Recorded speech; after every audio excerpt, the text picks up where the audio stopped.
Hi there, Leo. Thank you for joining me for your monthly forecast for November.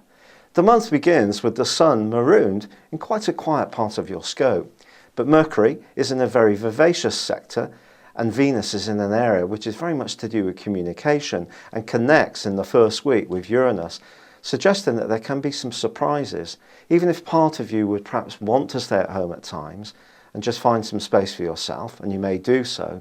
There can be some invites, things can be quite fluid, and you may go out and have a really great time, and also a really stunning connection with someone. It is possible.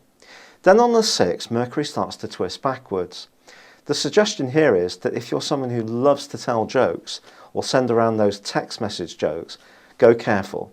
When Mercury goes retrograde in the 5th house, people can get the wrong end of our stick. So, important not to put yourself in a situation where you could offend somebody.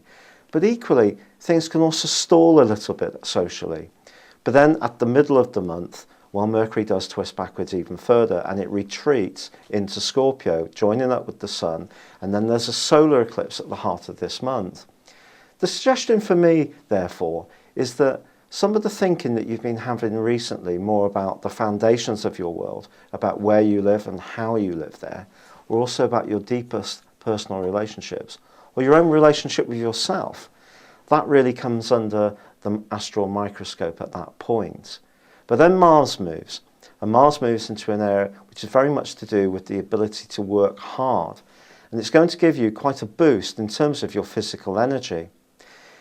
It is true to say, however, that on the 22nd, the Sun moves into an area which is much more pleasing to you, and that is your sister fire sign of Sagittarius.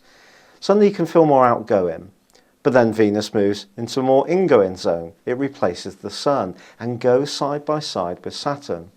If you are wanting to make some changes at home, and you're not a do-it-yourself fiend, then it's important to just cost things out carefully. Get a few quotes from different contractors.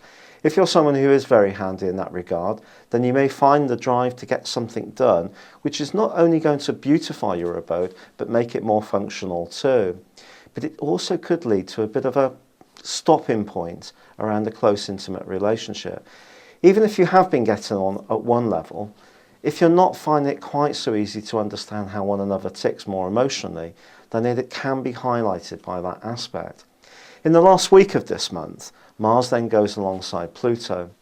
Now, for some months now, since May, there has been part of you that's been caught up in a thing where you're needing to really work hard at being conscientious and being aware of covering the bases when it comes to work and your responsibilities. But there's another part of you that's been resisting this, and this has created a lot of tension. This is the square between Uranus and Pluto. Now, ironically, this month, that square has pulled apart. It's not so bad.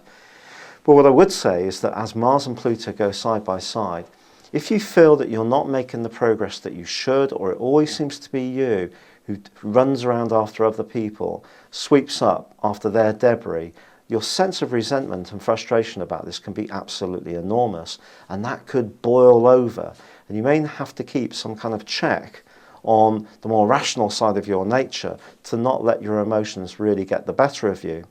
And it can be a quite small issue that actually starts to really see you react. So just be conscious of anything that's bubbling away inside of you and try to work it out as you go along and not let it become a bigger thing.